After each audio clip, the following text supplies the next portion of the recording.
The full unboxing experience of the Google Pixel 6a is here. Hey, what's up guys, welcome to another video. So guys, today is the day when Google finally has started the pre-order for the Google Pixel 6a.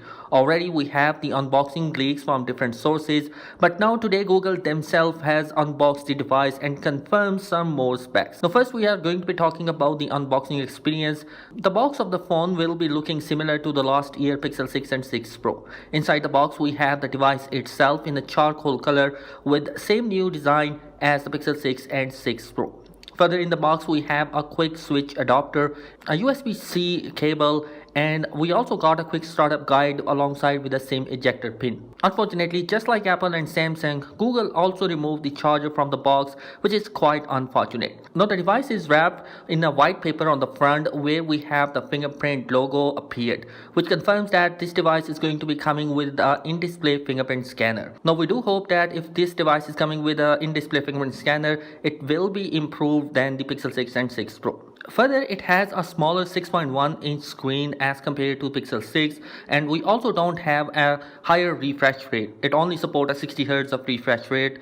Now, moving on towards the back side, we have the same design as the Pixel 6 and 6 Pro, like we have a horizontal camera bar on the back side.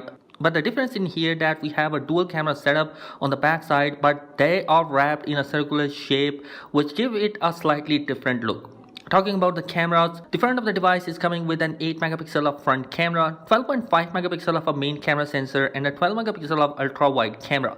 This camera setup is going to be looking similar to the last year Pixel 5a, only the design seems to be different in terms of cameras.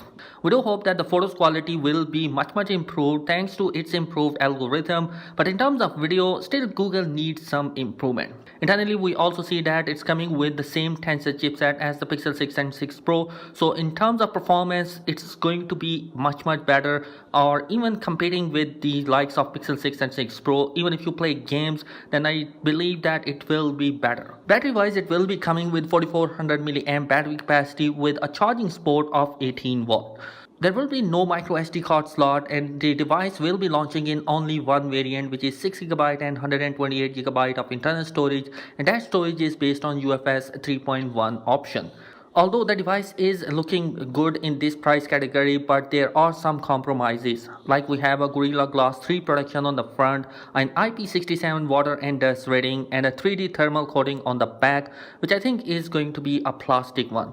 And looking about the competition right now, if you look at the Nothing Phone 1, it is coming with a glass back, and even the Xiaomi company is coming with a front and back with a Gorilla Glass 5 protection. Samsung mid-range A53 is also coming with a Gorilla Glass 5 protection, so having a Gorilla Glass 3 protection is kind of a downgrade I feel in this price category. Now talking about the pricing, it will cost you around $449 and give you a better value for your money as compared to the Pixel 6a. So definitely if you have a $50 more budget, then you should go towards the Pixel 6, and if you have less budget than $449, then I think you should consider the Galaxy A53 device. And you guys, this is my opinion. Let me know your thoughts in the comment section below. Be sure to subscribe. Thanks for watching. Peace.